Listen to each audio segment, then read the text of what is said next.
Hello, I'm co-anchor Nivedna Prabhu, and well, the top headline of this hour is that the bill that we were talking about earlier in the day, that is the Promotion and Regulation of Online Gaming Bill 2025, has been passed in the Lok Sabha. Very quickly, in a nutshell, this is a bill that prohibits any real money gaming games and apps. On the other side, it promotes eSports, and that is a bill that has cleared Lok Sabha right now, and this is on the back of all the financial trouble, emotional stress, and anxiety, and all of that, the reasons that the parliament has quoted on the back of passing this bill. Nivedna, you have more details about the bill. Tell us about it. Absolutely, Snehi. In fact, as you put that into perspective for the benefit of our viewers, let's tell them that the Promotion and Regulation of the Online Gaming Bill 2025 has been passed in Lok Sabha, like you mentioned. But let's also put into perspective that earlier today, Electronics and IT Minister Ashwini Vaishnaw introduced the Promotion and Regulation of the Online Gaming Bill 2025 that we're currently talking about. But remember, like Snehi also spoke about the esports angle, because the bill, in fact, encourages esports and online social games while prohibiting harmful online money gaming services, which has been a bone of contention, advertisements as well, and financial transactions related to them. It has the provision for the appointment of an online gaming authority for coordinated policy support, strategic development, and regulatory oversight of the sector as well. But let's listen in to what Ashwini Vaishnaw had to say earlier today. में दो भाग है, 3 segment में से 2 segment को सरकार promote करना चाहती है, ई स्पोर्ट्स को, ऑनलाइन सोशल गेमिंग को। उसके लिए अथॉरिटी बनाएंगे, गेम मेकर्स को सहायता देंगे, स्कीम करेंगे। लेकिन माननीय अध्यक्ष जी, जब समाज के बारे में, मध्यम वर्गीय परिवारों के बारे में और इंडस्ट्री के एक सेगमेंट के बारे में, जब समाज के बारे में और सरकार के रेवेन्यू के बारे में चिंता करनी होती है, इन दोनों के बीच में माननीय प्रधानमंत्री श्री नरेंद्र मोदी जी ने हमेशा मध्यम वर्ग के परिवार को ही चुना है, हमेशा समाज के बेनिफिट को ही चुना है, कभी इस पे कॉम्प्रोमाइज नहीं किया। माननीय मंत्री जी अब प्रस्ताव करें कि विधेयक को पारित किया जाए। Honourable speaker sir, I rise to move that the bill be passed. All right, Snehi and I will also have the opportunity now to be in conversation with our guest joining us this evening, Badri Narayanan, Executive Partner at LKS. Badri, thank you very much for taking the time out and joining both Snehi and me and our viewers this evening. Let's, of course, begin with the aspect as to how the government is seeing this as a milestone in terms of the bill, but also concurrently promoting esports and social gaming while clearly clamping down on real money games. But from a legal perspective and your vantage point, do you see this framework that we're looking at as balanced?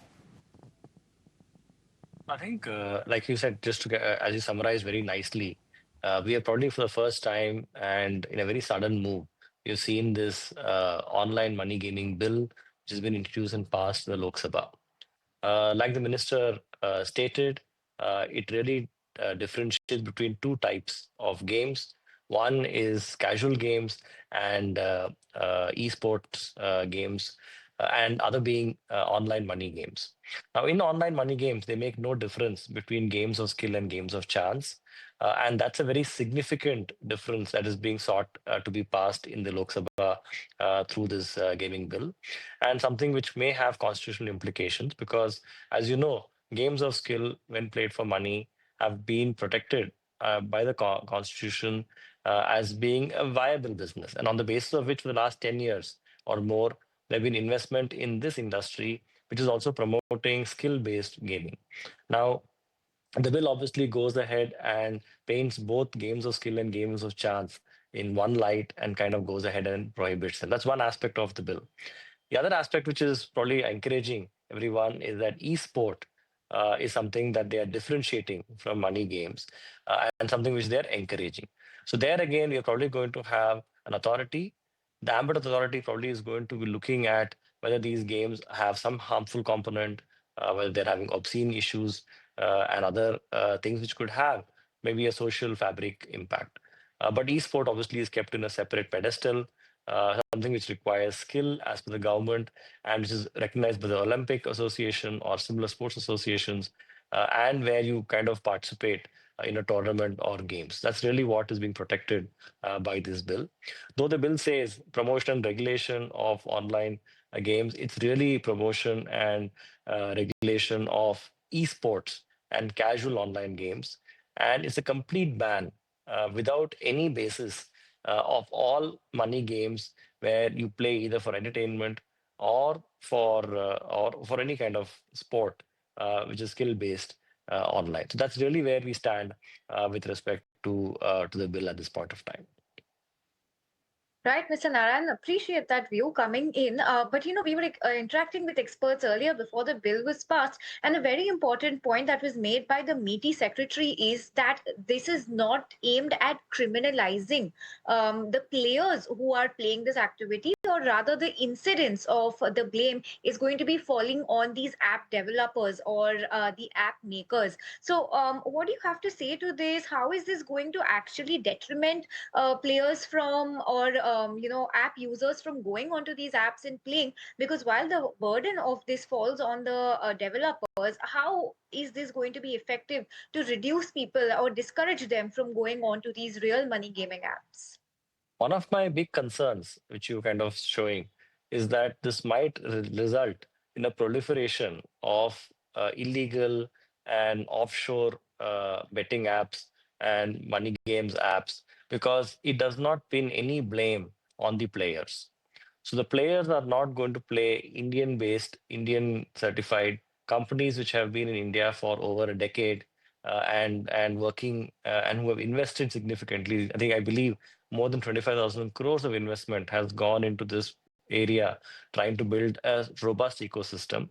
And instead, the blame is completely put on the apps and the developers, and basically, they are basically being shunned from being able to operate in this sphere. So I believe the players will continue to be able to play because they will not face any problems or sanctions from this act. But what it seeks to do, directly or indirectly, is to basically ban the business of the developers and the gaming companies. And that's a real issue for the industry.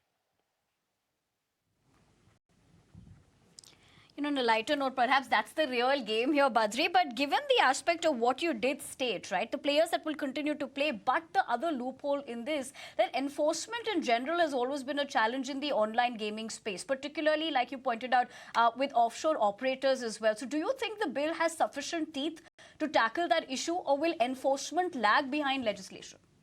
What's your purview? I feel that the enforcement will still be difficult in a situation of this nature.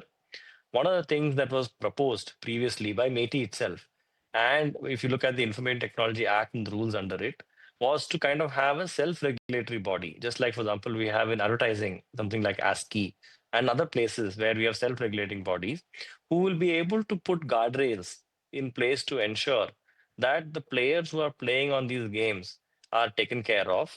If there is an issue of addiction or if there's excess amount of money being used by the players, or if there are apps which are likely to be on the edges of what is allowable or which is proper, was to regulate that.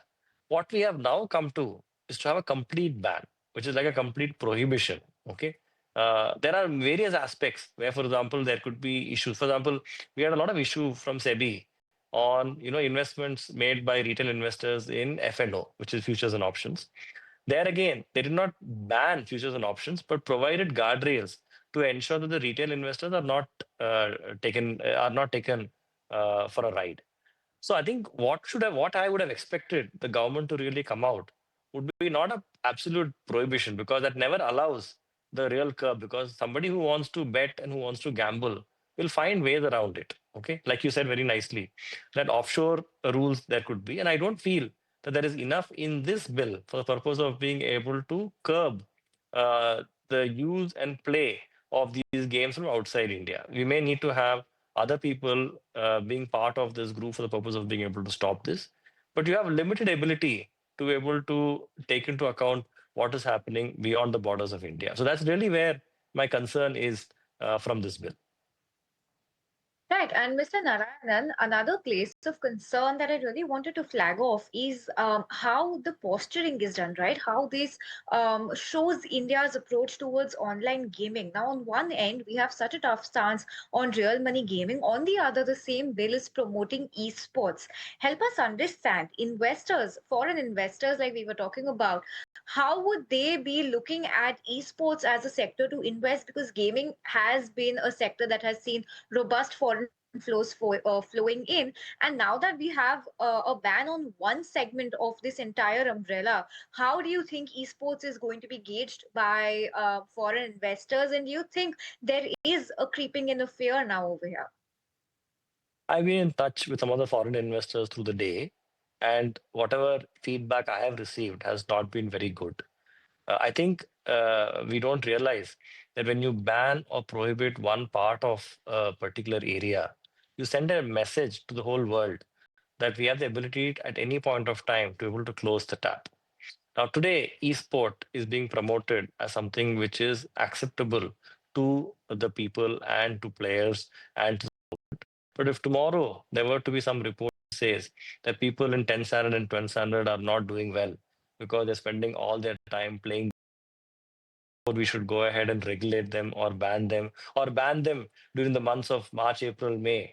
Only allow them during Diwali time, Dashara time, or Christmas time. There could be serious implication. What happens is that investors get spooked whenever you take such measures without any stakeholder consultation, without any regard to what has been done, especially since you have kind of legitimized the industry by imposing income tax, by imposing GST, by telling them on a regular basis that we are okay with you being as part of this ecosystem, and then suddenly, without any murmur or any kind of ability for them to be able to plan, you go ahead and propose this bill to seek to ban it. It definitely has a very negative impact on how industry and investors see India in a greater light. And so I hope we still get investments in e-sport. I hope that we continue to develop at least that part of the online industry. But I think it's going to definitely have a big setback for India from an investment cycle perspective. Fair enough, Badri. In fact, as you put that into perspective and taking a cue from what my co-anchor Snehi was also pointing out, given she had the opportunity to also be talking to the Ministry Secretary today, because this other aspect of online gaming that's been spoken about, but beyond that regulation as well, in concrete legal terms, what kind of incentives or protections does the law provide to esports and educational gaming platforms? Because you don't want to find a situation in which this turns around again tomorrow, if at all. Yeah. See, I think, like I said, I think they're going to have an authority. The authority probably will have some guidelines. The authority will be able to monitor the playing of these games. And so, at some level, I think the industry has always welcomed regulators to come in and to be able to operate. And I think I must commend the government to the extent that they have recognized the fact that they are willing to put together an authority and for the authority to be able to offer means by which. So that gives comfort to everyone saying that maybe this is something which is being promoted. And also, whatever currently the government is coming and openly and saying is all in good taste and in good spirit. Where you tend to have an issue is with respect to clubbing different types of games into what we now see as a pariah sport. And that's really where the issue starts coming in from a global perspective. But like you said, esport, I think, is something which the government wants to push. There'll be an authority. Hopefully, the authority will give comfort to investors to say that this gives them legitimacy for the purpose of being able to do that. I think it's a welcome move. The same thing that's been asked by other operators also. Hopefully at some point in time, there could be some kind of a water down where there could be some kind of a registration or licensing perspective, just like what we have in the UK, what we have in the US, what we have in other countries, where there is a gaming regulator who regulates various different types of games because it's part and parcel of our DNA. Let's be very, very clear. We are used to playing these games for a very, very long period of time, and it's not going to be going away. And most of the money which is spent on some of these games is less than 200 rupees. So there is an aspect which I think is which we cannot dehorse and say that we will not allow this to happen in perpetuity. But I think at some level, having a regulator, having an authority, I think gives me a lot of comfort when it comes to esports. Taking a cue from the last point that you made, that you can't shun the fact that there are so many people who play it, especially, when you look at popular cricket leagues that takes place every year. We know Correct. how, as far as the game is important, on the track, also off the track, it's equally important. It seems like another league altogether is going on offline. But let me, Badri, take you back to one of the interesting aspects, or rather points that you made in the beginning of our conversation. Given how the biggest concerns raised by industry players is the lack of a clear definition of games of skill versus the games of chance, that is. Does this bill actually resolve that ambiguity, or does it leave more scope for litigation? I think the problem that we have with this is that all money games which are online are clubbed together. There is no definition of skill-based games. There's no definition of chance-based games. It puts all games on which you stake money as part of this overall area of online money games, and it bans all of it. So this bill does not provide us with any kind of insight as to which games are skill based or which games are chance based, which is what the Supreme Court over many, many years has kind of laid down as the golden test for the purpose of being able to regulate betting and gambling in our country. Okay, this has been there from the Government of India Act of 1935 and then the Constitution right from 1950. But coming back, we don't have any more clarity from that.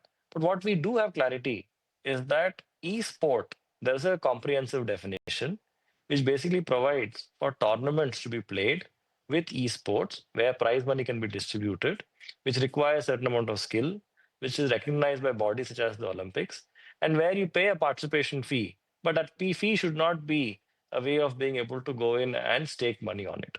So that clarity has been brought in. That is a smaller segment of games of skill. So there is a one aspect of game of skill at least where they recognize that you can play it and it will be encouraged and it's something that will be used for the purpose of entertaining the people. But the larger issue of when something is a game of skill or game of chance is not addressed by this bill. Get your sense on the kind of employment that gaming as a sector provides, or now if we could call it used to provide, because earlier in the day the MeitY secretary himself pointed out that there are about 400 companies in this entire ecosystem that stand to be at risk if And IT Minister, Minister Ashwini Vaishnaw, thank you very much for taking the time out and speaking to us here on ET Now. First things first, what's the government's view on this gaming bill as far as this is concerned? And what are you looking at achieving as far as the gaming ecosystem is concerned? Because India is looking at making gaming a $10 billion industry. It's a very important question. The entire gaming sector, online gaming sector, has become a very important part of the digital technologies. And our country today is known for being a technology-friendly country. This sector has three segments. Two of the segments are very useful for the society. One segment is causing a lot of harm to the society. The two segments which are useful for the society are eSports and online social gaming. This bill aims to promote these two segments, for which an authority will be created. There will be new schemes where people get more employment and this creative economy grows. The third segment, where the harmful impact is very clearly visible in the society, the middle class families who are losing their entire life savings. There are so many instances where young boys and girls, they commit suicide because they are not able to face the losses which happen during the online gaming that they go for. And that kind of harmful impact is what this bill tries to protect the society from.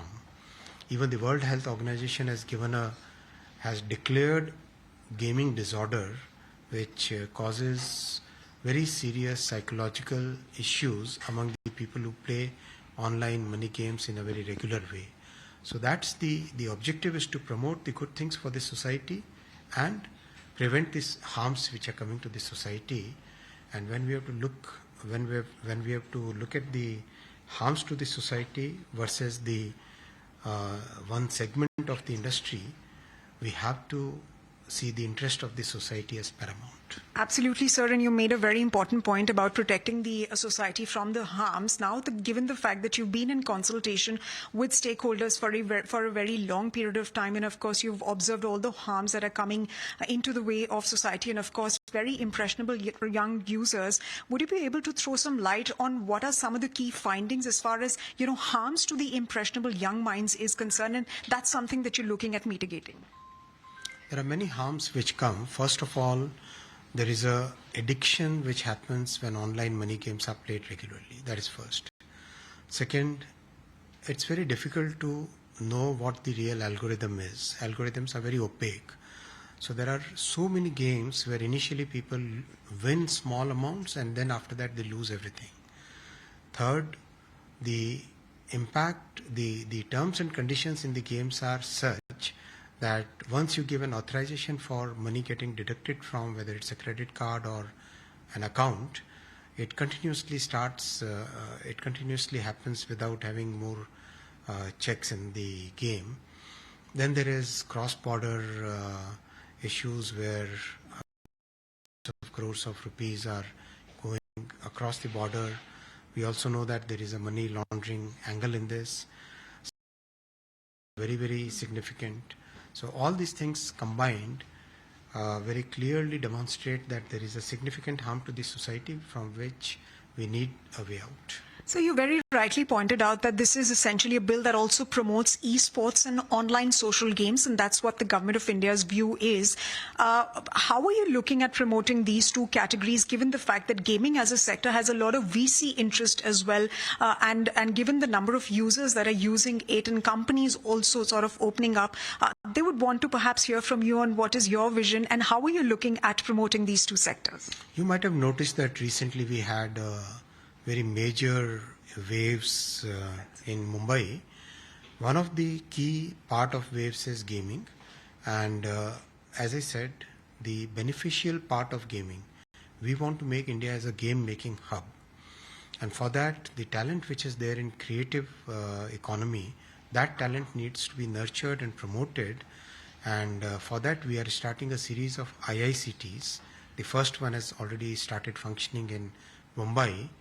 And as a part of this bill, an authority will be created. That authority will basically be tasked with creating programs where the gaming ecosystem develops and grows, the beneficial part of it develops and grows, and also the creative people who write games, they get the right tools and the right training and the right environment for developing and creating new games. We also want that our cultural context should also get primacy in the games that are created. So all these factors will be part of the endeavor in this bill. Sir एक clarification इस पे भी चाहिए था कि कितना role centre का होगा, कितना रोल स्टेट्स का होगा प्रमोशन में, लेजिस्लेशन में, ये जो दो सेक्टर्स हैं, और ऑफ कोर्स मनी गेम्स में, आप अगर उस पे थोड़ा लाइट डालेंगे, that will be great. Online gaming basically is an item which gets regulated as per the union list because it is related to internet, and there is interstate commerce happening. There is across the Indian boundary commerce also happening. So all these factors combined make it a union list item. So that's the competence of the central government to legislate on this. इसको ध्यान में रखा गया है, और साथ ही साथ ये भी ध्यान में रखा गया है कि ये बिल ऑनलाइन गेमिंग पर ही फोकस करता है, और ऑनलाइन गेमिंग का जो लीगल कॉम्पिटेंस है वो भारत सरकार का. सर आपने एक रेगुलेशन की जब आप बात करते हैं तो आपसे ये भी जानना चाहेंगे कि किस तरह की प्यूनिटिव मेजर्स एक्सपेक्ट कर सकते हैं, उन पे अगर आप थोड़ा लाइट डालेंगे. इस बिल में राज्य सरकार और केंद्र सरकार दोनों का रोल इम्प्लीमेंटेशन में रहेगा. जो आपने प्यूनिटिव वाला क्वेश्चन पूछा है, इसमें जो एडवर्टीजमेंट देंगे ऑनलाइन मनी गेमिंग के लिए, या ऑनलाइन मनी गेमिंग का जो फाइनेंशियल ट्रांजैक्शन में मदद करेंगे, उनके ऊपर, और ऑनलाइन गेमिंग सर्विस प्रोवाइड करने वाले पे इस पे पनिशमेंट है. एक और बहुत ध्यान देने की बात है कि जो व्यक्ति खेल रहा है वो विक्टिम है, उसको पनिशमेंट नहीं होना चाहिए. तो इसमें इस बात का भी ध्यान रखा गया है कि जो विक्टिम है उसको पनिश नहीं कर रहे हैं. जो बच्चा, जो नौजवान, जो युवा जो मिडिल क्लास का बेटा या बेटी खेल रहे हैं इसमें, उनके ऊपर कोई एक्शन नहीं है। एक्शन जो लोग इस तरह का गेम दे रहे हैं उनके ऊपर एक्शन है। आज की तारीख में ऑनलाइन मनी गेमिंग एक ड्रग्स के नशे से ज़्यादा बड़ी समस्या समाज में बन चुका है और इसीलिए इसके ऊपर ये कानून लाया गया है। सर एक्सपेक्ट करते हैं कि इससे ये समाधान निकलेगा और थैंक्स वेरी मच हमसे बात करने के लिए, हमसे जुड़ने के लिए सर। धन्यवाद।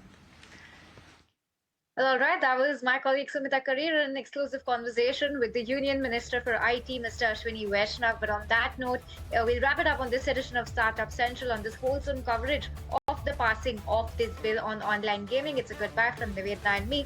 Thanks so much for tuning in.